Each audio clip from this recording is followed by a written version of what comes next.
할렐루야. 우리 앞에, 옆에, 좌우 계신 분들 한번 인사하겠습니다. 반갑습니다. 잘 오셨습니다. 한번 인사하겠습니다. 예.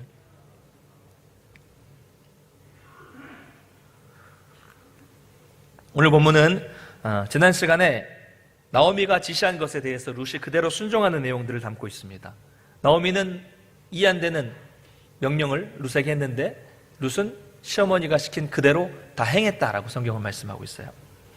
그 내용을요, 조금 이게 우리가 좀 이해하기 어려운 내용들이 좀 있기 때문에 조금 시간이 걸려도 전체적인 내용들을 하나하나 좀 짚어가면서 다 할 수는 없겠지만 한번 하는 김에 우리 룻기에 대한 내용들을 잘 이해하기 위해서 하나씩 이야기 순서대로 좀 짚어가면서 보고 좀 말씀을 좀 맺도록 하겠습니다. 자, 추수를 마친 후에 보아스는 이제 오늘 본문을 보니까 즐거운 마음으로 먹고 마시고 자리에 누웠습니다. 잠자리라고 해봐요. 뭐 곡식더미 옆에 그냥 자리를 깔고 누워서 자기가 가지고 있었던 그 겉옷을 덮는 게 전부였습니다. 본문에는 이불이라고 표현하고 있지만 실제로는 유대인들이 걸치고 다니는 그 두껍고 큰 겉옷을 말하는 것입니다. 보통 주인은 일꾼들과는 좀 떨어진 곳에 자리를 잡게 되죠. 그런데 룻은 그 모습을 지켜보다가 보아스가 잠든 후에 몰래 가만히 가서 그 발치 이불을 들고 그 옆에 그 발치 아래 누웠습니다. 보아스가 한참 자다가 뭔가 이상해서 돌아보니까 웬 여자가 자기 발치에 누워있는 거 아니겠습니까? 깜짝 놀라서 묻습니다. 내가 누구냐? 룻이 대답하죠. 저는 당신의 여종 룻입니다. 당신의 옷자락을 펴서 당신의 여종을 덮어주세요 라고 말합니다. 자, 여기까지만 보면 좀 내용이 이상해 보여요. 한 여인이 잠을 자고 있는 나이 많은 남자 이불 속으로 들어가서 뻔뻔하게 유혹하고 있는 것처럼 보입니다. 저는 예전부터 이거 보면 이렇게 보니까 이해가 안 됐습니다. 뭐 이런 게 성경에 있나 이렇게 생각할 정도였죠. 자, 그래서 좀 이상하게 보일 수 있지만 그러나 다음 구절을 보면 그게 아니라는 것을 알 수 있습니다. 이게 중요하죠. 왜냐하면 당신은 기업 물을 자이기 때문입니다 라고 룻이 대답을 합니다. 그러니까 룻은 지금 이 한밤중에 와서 뭐라고 있는 겁니까? 결혼 요청을 하고 있는 것이고요. 그 요청이 근거 없는 것이 아니라 기업 물을 자라는 근거를 가지고 있다는 점을 밝히고 있는 것입니다. 성경이 말하는 것은 지금 룻의 행동은 남자를 유혹하는 행동이 아니라는 말이죠. 자, 그러니까 한밤중에 자다 깼는데 이렇게 얘기를 하니까 보아스도 곧바로 알아듣죠. 그리고 대답을 하죠. 10절입니다. 우리 10절을 한번 같이 읽겠습니다. 시작. 그가 이르되 내 딸아 여호와께서 내게 복 주시기를 원하노라. 내가 가난하건 부하건 젊은 자를 따르지 아니하였으니 내가 베푼 이내가 처음보다 나중이 더하도다. 아멘. 네. 자, 중요한 구절입니다. 뭐라고 말합니까? 먼저 한밤중에 깨서 여자가 옆에 있는데 뭐라고 말해요? 내 딸아 여호와께서 내게 복 주시기를 원하노라. 앞에서 처음에 룻을 봤을 때도 그랬지만 보아스는 룻이 놀라지 않도록 다정하게 불러주면서 복을 빌어줍니다. 자, 여러분 계속해서요, 이 룻기를 보면 룻기 저자는 이 두 사람의 대화를 통해서 이 두 사람이 하는 행동들이 인간적인 욕심이나 두 사람의 육체적인 관계나 유혹하는 관계 이런 것이 아니라는 점을 여러 곳에서 계속 밝히고 있는데 이 부분도 바로 그런 부분입니다. 만약 이것이 한밤중에 여자가 남자를 유혹하는 것이었다면 그 자리에서 갑자기 남자가 여호와께서 너에게 복 주시기를 원하노라 이렇게 말할 리가 없는 거죠. 어쨌든 자다가 한밤중 일어나서 깜짝 놀랐지만 보아스는 룻의 이야기를 듣자마자 그 이야기의 의미를 바로 알고 정확히 깨달았습니다. 그러니까 우리가 일반적으로 생각하는 그런 남녀 관계가 아니라 그들의 전통과 그들의 사고방식 속에 있었던 하나의 뭔가의 질서가 있었던 것이죠. 그렇기 때문에 다정하게 룻을 내 딸아라고 부르면서 그렇게 복을 빌어줄 수 있었던 것입니다. 그리고는 이렇게 말합니다. 내가 가난하거나 부하거나 젊은 자를 따르지 않았으니 너의 인애가 처음보다 나중이 더하도다 이렇게 말합니다. 여러분 이게 무슨 말입니까?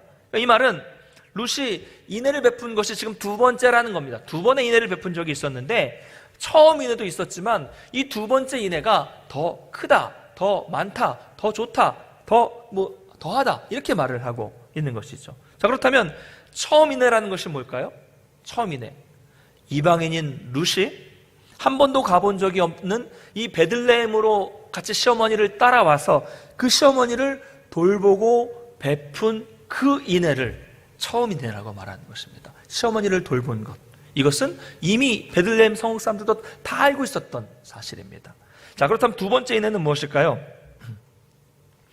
이것에 대해서 어떤 학자는 지금 룻을 뭐라고 말하냐면요, FA 선수, 자유계약 선수라고 표현한 학자도 있었습니다. 이것은 아마 스포츠에 관심이 있는 분들이라면 다 아시리라고 생각합니다. 여러분, 축구나 야구에서 한 선수가 이제 팀과 계약을 하죠. 그러면 예를 들어서 7년 동안 이 팀과 계약을 한다고 하면 7년 동안은 그 계약한 시간 동안 그 팀에서 특별한 일이 생기지 않는 이상은 계속해서 그 팀에서 열심히 축구를 하거나 운동을 하면 됩니다. 그래서 7년이 다 지나게 되면, 7년을 다 채우게 되면 그 다음에는 또 다른 계약을 해야 되잖아요. 그때는 그 팀뿐만이 아니라 모든 팀, 다른 모든 팀들과도 자유롭게 계약을 맺을 수 있는 자격, 요건이 갖춰지는 것입니다. 이것을 자유계약 선수라고 말을 합니다. 지금 룻이 그렇다는 거죠. 왜 그렇습니까? 지난 시간에 살펴봤지만 이제 룻은 과부의 상복을 벗었어요. 이제 과부의 복장을 벗고 아주 일반적인 복장을 입었습니다. 이 말은 뭐라고 그랬습니까? 나는 결혼할 준비가 됐습니다. 나는 더 이상 과부로 살지 않겠습니다. 라는 것을 의미한다고 말씀을 드렸죠. 그래서 이제는 과부의 상복을 벗었기 때문에 룻은 젊고 유망한 남자 중에서 골라서 결혼을 할 수도 있었습니다. 여러분, 당시에 룻기에 나타난 여러 정황을 보면 당시에 기업 물을 자가 아닌 다른 남자와 다른 사람과도 결혼할 수 있었던 것으로 봅니다. 자, 그러니까 이 말은 선택권은 룻에게 선택권이 있었다는 말이죠. 자, 그런데 룻은 지금 누구에게 왔습니까? 젊은 남자가 아니라 나이가 많은 보아스에게 온 거예요. 왜요? 이게 중요하죠. 왜 보아스에게 왔습니까?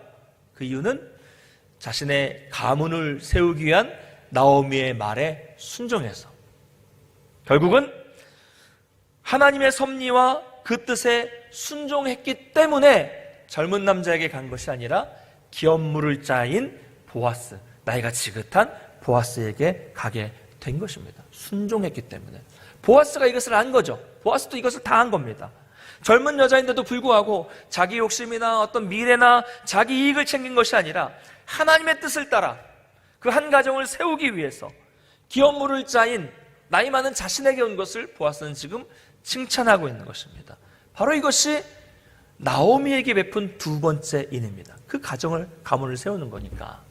그리고 그래서 나중 인애가 더 크다고 말한 것이고요. 이것은 결국 또 한편으로는 나이가 지극한 보아스에게 베푼 인애라고도 할 수 있는 것입니다. 자, 그래서 보아스는 그 자리에서 확답을 하죠. 11절을 한번 읽겠습니다. 11절 함께 읽겠습니다. 시작.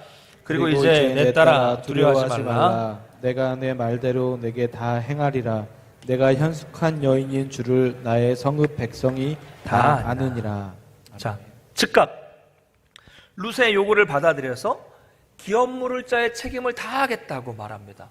참 상황이, 저는 이거 보면서 참 좀 이상한 상황이 되는 것 같아요. 생각해 보십시오. 자다가 막 깼어요. 근데 여자가 갑자기 옆에 있어요. 근데 결혼해달라고 얘기하는데 그래 하겠다. 이렇게 지금 상황이 벌어지고 있는 거잖아요. 전에 말씀드린 대로 여러분, 원래는요 보아스가 룻의 요구를 받아들이지 않을 수 있었습니다. 기업 물을 것을 거부할 수도 있었고요, 결혼을 의무적으로 하지 않아도 됩니다. 여러분, 뒤에 보면 실제로 이 기업 물을 것을 거부하는 사람이 나타나죠. 충분히 가능한 일이었습니다. 그런데도 불구하고 보아스는 바로 그 자리에서 룻의 요구를 받아들입니다. 왜 그랬을까요? 룻이 예뻤을까요? 룻이 젊어서 그럴까요? 여러분, 원래 이 기업 물을 자, 히브리어로 고엘이라고 말하는데요, 이 기업 물을 자, 이 고엘의 근본 정신은 다른 사람의 재물을 배상해주고 땅을 찾아주고 친족의 대를 잇는 것이 아니었습니다. 근본 정신은, 고엘. 이런 것들은 어디까지나 외부적으로 나타나는 그런 현상들일 뿐이죠. 이 고엘의 근본 정신은 언약적 사랑의 원리에 있었던 것입니다. 언약적인 사랑의 원리였다는 것이죠. 무슨 말입니까? 어렵고 힘겨운 사람에게, 원래는 내가 그들에게 베풀어야 할 책임이 없음에도 불구하고 은혜를 베풀어 주는 것이 바로 헤세드, 인애라고 했잖아요. 내가 해야 될 책임이 없는데도 베풀어 주는 것, 어려운 사람들에게 베풀어 주는 것이 헤세드, 인애입니다. 고엘의 기본 정신은 이런 사랑의 원리죠. 나에게 어려움이 생긴 내 형제, 내 친족들에게 이 사랑을 베풀어주는 것이 이 고엘의 원리입니다. 사랑의 원리입니다. 그것이 외적으로 나타나는 것이 내 친족의 땅을 되찾아주는 것이고, 내 이 친족의 이 잘못된 이 빚을 배상해주는 이런 것으로 나타나는 것이죠. 여러분, 사실 이 고엘이라는 단어는 구원자라는 뜻을 가지고 있습니다. 영어로는요, 리디머라고 번역을 하고 있습니다. 고엘, 기업 물을 자. 그래서 우리가 이 고엘이라는 말을 들으면 우리의 진정한 구원자이신 하나님을 떠올리게 되는 것입니다. 자, 그렇다면 지금 나오미와 룻이 보아스에게 이렇게 위험하고 과감한 행동을 하는 이유는 무엇일까요? 여러분, 이것은 실제로는요, 고엘의 의무를 이행하라고 강요하기 위한 것이 아닙니다. 당신은 내 고엘이니까 이 의무를 지키세요, 이렇게 강요하는 것처럼 보일 수 있겠지만 그게 아니라는 거죠. 왜요? 이 기업 물을 자의 이 의무를 저버릴 수 있었기, 거절할 수 있었기 때문이죠.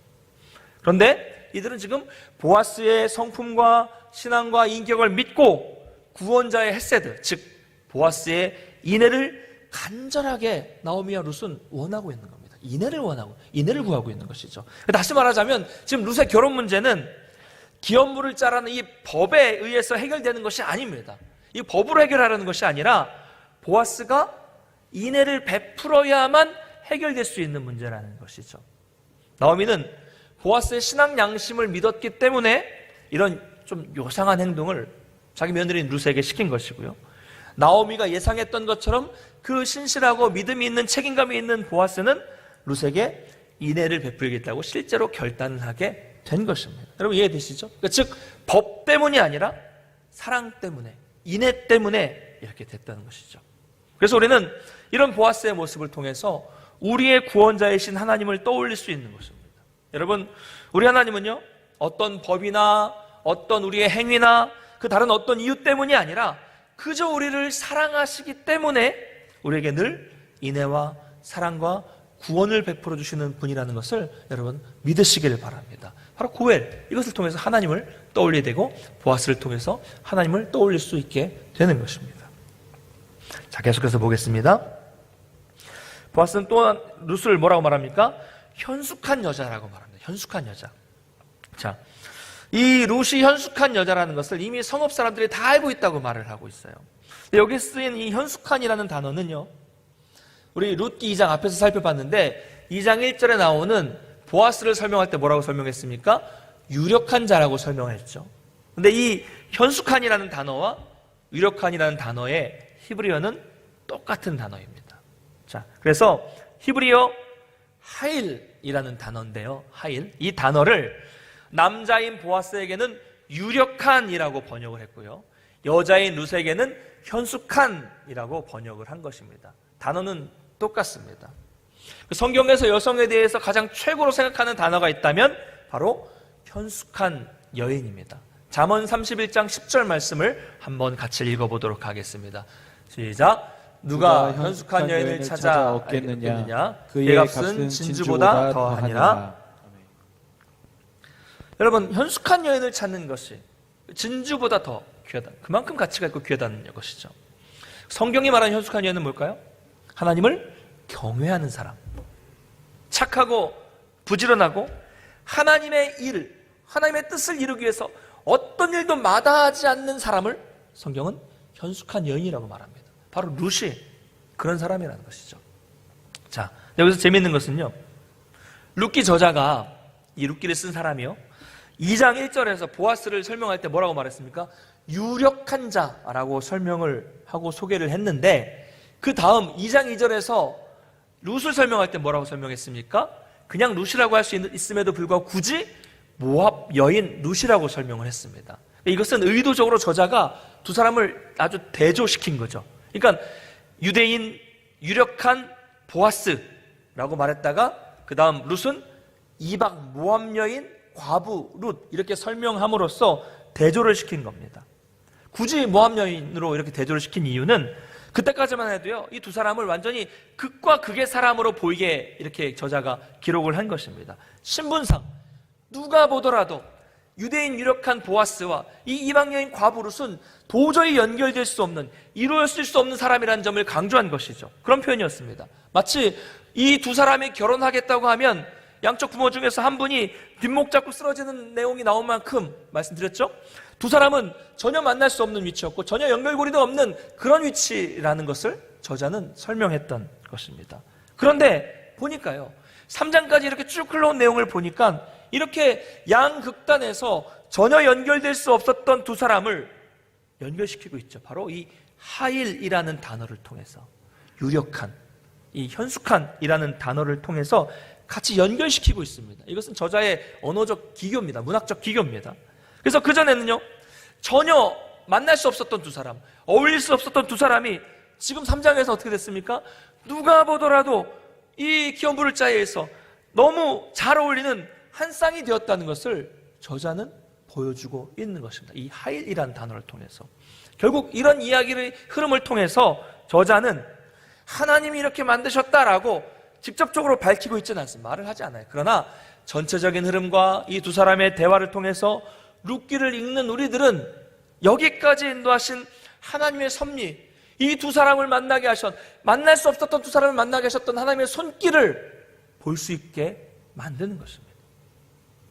어쨌든 이 룻이 현숙한 여인이라는 것을 온 성읍 백성들이 다 알게 되었습니다. 이 말은 뭘 의미하는 것이냐면, 비록 모압 여인이었지만, 룻이 모압 사람이었지만 이제는 모든 사람들이 다 알 정도로 신앙 공동체 일원으로 받아들일 만한 사람이 되었다는 것을 모든 공동체 베들레헴 사람들이, 성읍 사람들이 인정하고 있다는 것을 의미합니다. 그래서 룻이 이제 이스라엘 안으로 들어오는 데 있어서 신앙적이고 민족적인 장애물은 다 제거가 되었다는 것을 의미하는 것이죠.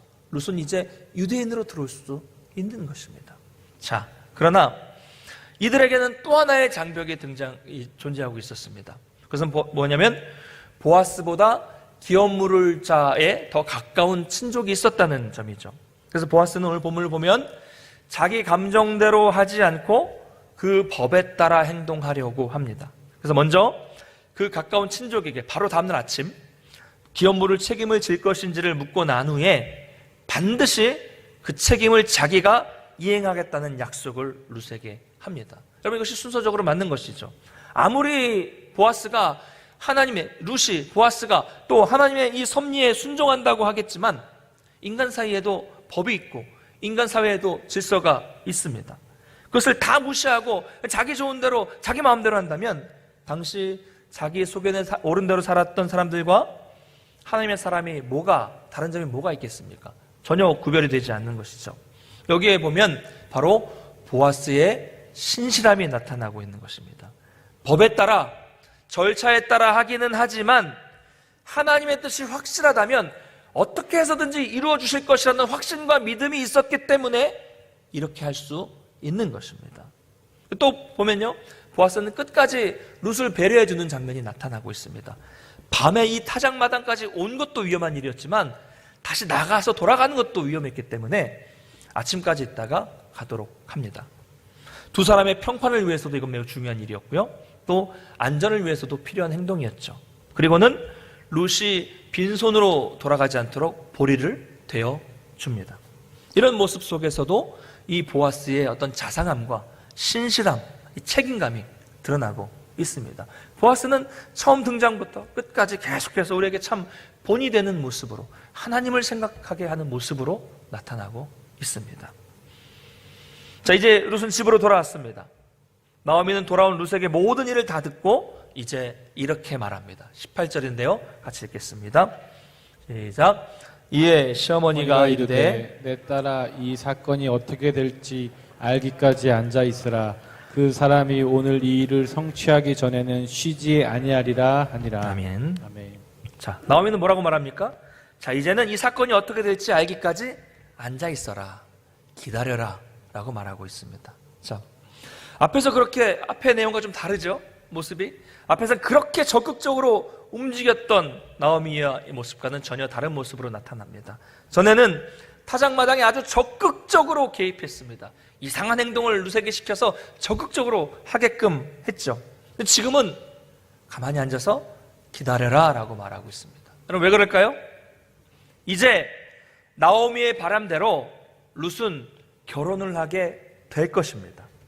물론 그 대상이 보아스가 아닐 수도 있습니다. 보아스 말고 더 가까운 그 사람일 수도 있습니다. 그러나 나오미는 지금 이제는 인간편에서 자기와 룻이 해야 할 수 있는 일은 다 했고 이제 더 이상 할 일이 없다고 생각했기 때문에 기다리라고 한 것이죠. 이제 인간의 손을 다 떠났습니다. 나오미는 보아스가 이 일을 곧바로 처리할 것을 확신하고 있었고 동시에 이 모든 일들이 하나님의 주권적인 섭리 가운데서 일어날 것을 확신하고 있었습니다. 이런 나오미의 태도는 여러분 이제 앞으로 어떤 결과가 나타나든지 간에 이것을 어떤 결과든지 간에 하나님의 뜻으로 하나님의 선하신 뜻으로 받아들이고 수용하겠다는 믿음이 있는 그런 태도인 것입니다. 이런 기다림의 태도와 이런 믿음이 우리에게도 반드시 필요한 줄을 믿습니다. 자, 여기까지 오늘 본문의 내용인데 여러분 잘 따라오셨습니다. 사랑하는 성도 여러분, 지난 시간부터 우리는요 하나님의 섭리에 순종하는 세 사람에 대해서 살펴보았습니다. 전에는 하나님의 뜻을 몰랐지만 이제 하나님의 뜻을 깨닫고 영적인 분별력을 갖추고 적극적으로 그 하나님의 섭리에 이루려는 그 순종하는 나오미의 모습, 또 역시 하나님의 섭리를 깨닫고 이해하기 어렵지만 그 시어머니 말씀에 그대로 순종하는 룻의 모습, 또한 하나님의 뜻 안에서 그 기업을 무르기 위해서 적극적으로 열심을 보이는 신실한 보아스, 이 모두가 하나님의 섭리와 뜻에 대한 적극적인 순종의 모습입니다. 여러분 오늘 본문의 보아스를 볼까요? 사실 보아스는요 도덕적으로 타협할 만한 부분이 분명히 있었습니다. 한번 생각해 보십시오. 야심한 밤에 모두가 잠들었어요. 아무도 보는 사람이 없는데 젊은 여인이 자기를 몰래 찾아왔습니다. 당시 이 사사시대의 윤리 기준이었다면 누구도 보아스를 탓하지 않았을 것입니다. 아무도 탓할 사람이 없습니다. 사사시대에. 당시 타작마당에서는요 음란한 일들이 자주 벌어졌기 때문에 더욱 그렇습니다. 그러나 보아스는 그런 세상의 기준과 세상의 윤리 의식과 절대 타협하지 않았습니다. 요즘 같으면 있을 수 없는 일일 수도 있어요. 처음에 그랬던 것처럼 끝까지 신실한 모습으로 인애의 모습을 보아스는 룻에게 베풀고 있습니다. 그리고 적극적으로 하나님의 뜻을 이루려고 하는 모습을 발견할 수 있습니다. 바로 이것이 신앙인의 모습이고 순종의 모습입니다. 하나님의 뜻과 하나님의 손길에 민감했던 보아스 역시 나오미와 룻과 마찬가지로 이 암울한 사사시대에 하나님의 놀라운 역사를 이루는 주인공이 될 수 있었던 것입니다. 여러분 바라기는 우리 모든 성도님들도 복잡하고 혼란한 이 세상의 소리에 민감하지 않고 오직 하나님의 섭리와 그분의 뜻에 민감하게 순종하시는 우리 모든 성도님들 되시기를 주님의 이름으로 간절히 축원합니다. 마지막으로 오늘 나오미의 모습을 한번 생각해 보겠습니다. 여러분 나오미는요 하나님의 뜻을 깨닫고 나서 적극적으로 그 일을 이루기 위해서 힘쓰고 적극적으로 노력을 했습니다. 그런데 자기 편에 살 일을 적극적으로 한 다음에는 다 하고 난 후에는 인내하며 기다려야 한다는 것도 깨달았습니다. 영적 분별력이죠. 우리도 마찬가지입니다. 지금 이 땅에서 우리는요 하나님의 뜻을 이루기 위해서 여러분의 각자의 삶의 자리에서 정말 열심히 최선을 다해서 노력해야 합니다. 할 수 있는 것들을 최선을 다해 노력하셔야 합니다. 내 편에서 할 수 있는 것들을 최선을 다해서 이루는 것이 바로 순종이라고 말씀을 드렸습니다. 순종입니다. 열심히 해야 됩니다. 그러나 내 편에서 할 수 있는 일을 다 했다면 그 다음에는 두려워하지 않고 조바심 내지 않고 인내하며 기다릴 필요도 있습니다. 여러분 열심히 일하는 것도 순종이지만 하나님을 신뢰하고 기다리는 것도 순종이요 믿음입니다. 여러분들 우리 주변을 보면요 기다리지 못하고 조바심을 내서 죄에 빠지는 경우들을 많이 보게 됩니다. 여러분 때로는 적극적인 노력을 해야 되지만 때로는 기다리며 기도할 필요도 있습니다. 두 가지가 모두가 다 순종의 모습이며 두 가지가 다 믿음의 모습입니다. 사랑하는 성도 여러분, 이렇게 우리에게도 이런 순종, 그 기다림, 이 두 가지 믿음이 다 필요합니다. 왜 그럴까요? 우리가 모든 일을 다 할 수 없기 때문입니다. 우리가 할 수 없는 일이 더 많기 때문이죠. 세상을 창조하신 하나님, 우리를 구원하신 하나님은요, 지금도 쉬지 않고 일을 하시고 계십니다. 여러분, 그 하나님의 일하심을 기다려야 됩니다. 우리는 그분의 열심 때문에 우리가 여기까지 온 거죠. 오늘까지 온 겁니다. 그분의 열심이 있기 때문에 우리가 여기까지, 이 자리까지 온 것이죠. 사실 룻게는요, 하나님이 말씀하시는 장면이 하나도 나타나지 않아요. 등장인물들끼리 여호와 이런 얘기는 하지만 하나님의 말씀은 하나도 나타나지 않습니다. 그러나 우리는 이 룻기의 배후에서 열심히 일하시는 하나님을 분명히 만납니다. 저 밑바닥까지 떨어진 한 여인의 삶을, 저 밑바닥까지 떨어져 버린, 추락해버린 그 한 가정을, 그 가족의 삶을 하나님이 다시금 채워주시고, 하나님께서 다시금 일으켜 세워주시고, 하나님께서 다시 회복시켜주시고 구원해주시는 그 놀라운 열심을 우리는 발견할 수 있습니다. 살아계신 하나님의 열심. 그 하나님은 오늘날 저와 여러분에게도 동일하게 역사하시는 분이심을 여러분 믿으시기 바랍니다. 할렐루야. 저는 그래서요, 찬송가 80장, 특별히 3절을 부를 때마다요, 이게 눈물이 납니다. 지금도 살아 계셔서 언제나 하시는 일, 나 같은 죄인 부르사 참 소망 주시도다. 어느 날인가 이 찬송을 부르는데 마치 이 구절만 마치 고장난 이 CD 플레이어에서 CD가 튀어서 계속 반복되는 것처럼 계속 되뇌이면서 반복하고 불렀던 적이 있었어요. 지금도 살아계셔서, 지금도 살아계셔서, 지금도 살아계셔서, 언제나 하시는 일, 지금도 살아계셔서. 우리 모두는 지금 코로나로 인해서 교회와 성도들이 욕을 먹고 하나님의 영광과 예수 그리스도의 이름이 땅에 떨어지는 그런 순간들을 겪고 있습니다. 너무 마음이 아파요. 정말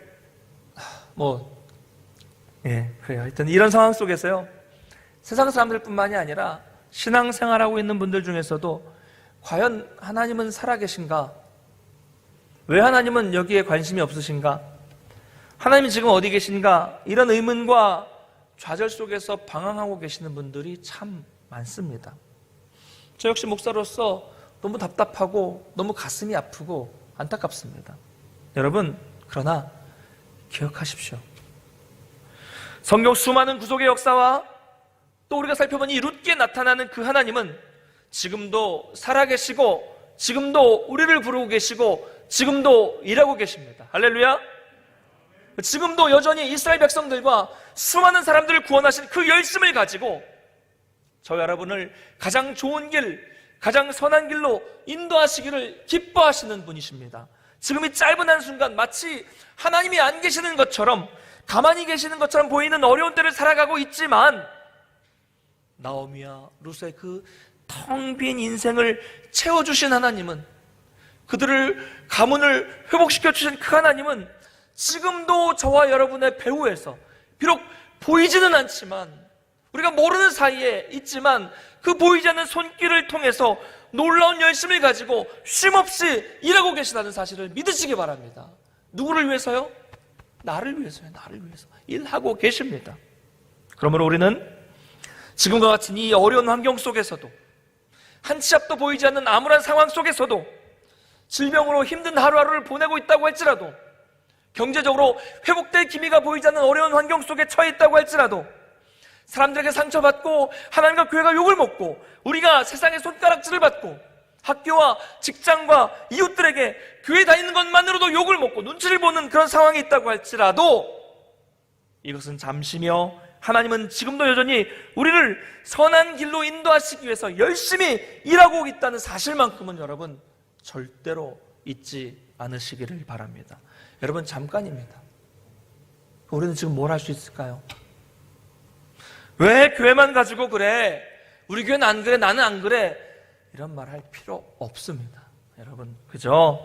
나오미와 룻과 보아스가 그랬던 것처럼 하나님의 뜻을 깨닫기 위해 집중하시고 그 뜻 안에서 순종하면서 여러분에게 주어진 일들 최선을 다하시면 됩니다. 그리고 기도하며 다른 말 하지 마시고 인내하며 참고 기다리는 것뿐입니다. 그런 우리에게 하나님 반드시 그 열심을 통하여 선하고 놀라운 일을 이루어 주실 것을 믿습니다.